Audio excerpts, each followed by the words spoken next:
Hi friends, welcome back to my channel. എന്തൊക്കെയുണ്ട് വിശേഷം? എല്ലാവർക്കും സുഖമല്ലേ? എൻ്റെ സൗണ്ടിന് ചെറിയൊരു പ്രശ്നമുണ്ട്, അതുകൊണ്ട് കേൾക്കുമ്പോൾ ബുദ്ധിമുട്ട് തോന്നുന്നുണ്ടെങ്കിൽ ഒന്ന് ക്ഷമിക്കണേ. ഇന്നൊരു ലഞ്ച് ബോക്സ് റെസിപ്പിയാണ് ഇവിടെ കാണിക്കുന്നുള്ളത്.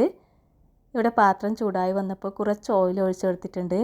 ഓയിൽ നന്നായി ചൂടായി വന്നിട്ടുണ്ട്. അതിലേക്ക് 2 മുട്ട ചേർത്ത് കൊടുക്കാം. മുട്ടയിലേക്ക് ഉപ്പ് ചേർത്ത് കൊടുത്ത് മിക്സ് ചെയ്ത് വെച്ചിട്ടുള്ളതായിരുന്നു. അതെന്നെ ഒന്ന് ഇളക്കിയെടുക്കുന്നുണ്ട്. മുട്ട ഇവിടെ വറുത്തെടുത്തിട്ടുണ്ട്. അതൊരു വേറൊരു പാത്രത്തിലേക്ക് മാറ്റി കൊടുക്കുന്നുണ്ട്. ഇനി അതേ പാത്രത്തിൽ തന്നെ കുറച്ച് ഓയിലും കൂടി ചേർത്ത് കൊടുക്കുന്നുണ്ട്. ഞാൻ ഓയിൽ കുറച്ചേ ചേർത്ത് കൊടുക്കുന്നുള്ളൂ. നിങ്ങൾക്ക് ഇഷ്ടമുള്ളത്ര ഓയിലൊക്കെ ചേർത്ത് കൊടുക്കാവുന്നതാണ്. ഇനി ഇതിലേക്ക് 1 ടേബിൾ സ്പൂൺ ഇഞ്ചി, വെളുത്തുള്ളി, പച്ചമുളക് ചതച്ചത് കൂടി ചേർത്ത് കൊടുത്ത് നന്നായി ഒന്ന് വഴറ്റിയെടുക്കാം. അതിനുശേഷം ഇതിലേക്ക് 1 ക്യാപ്സിക്കം അരിഞ്ഞത് കൂടി ചേർത്ത് കൊടുക്കുന്നുണ്ട്. ക്യാപ്സിക്കം ചേർത്തതിന് ശേഷം ഇതൊന്ന് നന്നായി ഇളക്കിയെടുക്കാം. അതിനുശേഷം ഇതിലേക്ക് കുറച്ച് ഉപ്പും കൂടി ചേർത്ത് കൊടുത്ത് ഇതൊന്ന് മിക്സ് ചെയ്തെടുക്കുന്നുണ്ട്. ഇനി ഇതിലേക്ക് ചിക്കൻ ഫ്രൈ ചെയ്തിട്ടാണ് ഞാൻ ചേർത്ത് കൊടുക്കുന്നുള്ളത്. ചിക്കൻ ഫ്രൈ ചെയ്യുന്ന വീഡിയോ ഞാനിവിടെ എടുക്കുന്നില്ല, കാരണം സാധാരണ ഉപ്പ്, മുളക് പൊടിയൊക്കെ ഇട്ട് ഫ്രൈ ചെയ്തെടുത്തിട്ടുള്ളതായിരുന്നു. അത് ചെറിയ പീസാക്കി കട്ട് ചെയ്തെടുത്തിട്ടുണ്ട്. അത് കൂടി ചേർത്ത് കൊടുക്കാം.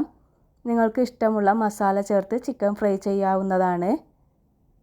ഇതൊന്ന് മിക്സ് ചെയ്തതിന് ശേഷം ഇതിലേക്ക് ചോറ് ചേർത്ത് കൊടുക്കണം. ഞാനിവിടെ 1 കപ്പ് ബസ്മതി റൈസാണ് എടുത്തിട്ടുള്ളത്. ഇത് വെള്ളത്തിൽ കുറച്ച് ഉപ്പും ചെറുനാരങ്ങ നീരൊക്കെ ചേർത്ത് വേവിച്ചെടുത്തിട്ടുള്ളതാണ്. ഇനി ഇത് ചിക്കനിലേക്ക് ചേർത്ത് കൊടുക്കാം. ചോറ് ചേർത്തതിന് ശേഷം ഇതൊന്ന് നന്നായി ഒന്ന് മിക്സ് ചെയ്തെടുക്കുന്നുണ്ട്.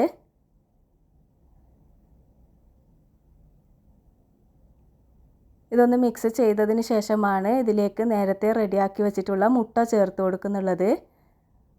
മുട്ട ചേർത്തതിന് ശേഷം ഇതൊന്ന് മിക്സ് ചെയ്തെടുക്കാം. അതിനുശേഷം ഇതിലേക്ക് കുറച്ച് മല്ലിയില ചേർത്ത് കൊടുക്കണം. കുറച്ച് സ്പ്രിംഗ് ഓനിയനും കൂടി ചേർത്ത് കൊടുക്കുന്നുണ്ട്. ഇനി ഇതൊരു 10 മിനിറ്റ് ലോ ഫ്ലെയിമിലിട്ട് നന്നായി ഒന്ന് മിക്സ് ചെയ്തെടുക്കണം.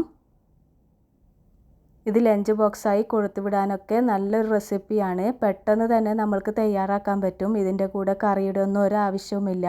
കുട്ടികൾക്കൊക്കെ നന്നായി ഇഷ്ടപ്പെടും.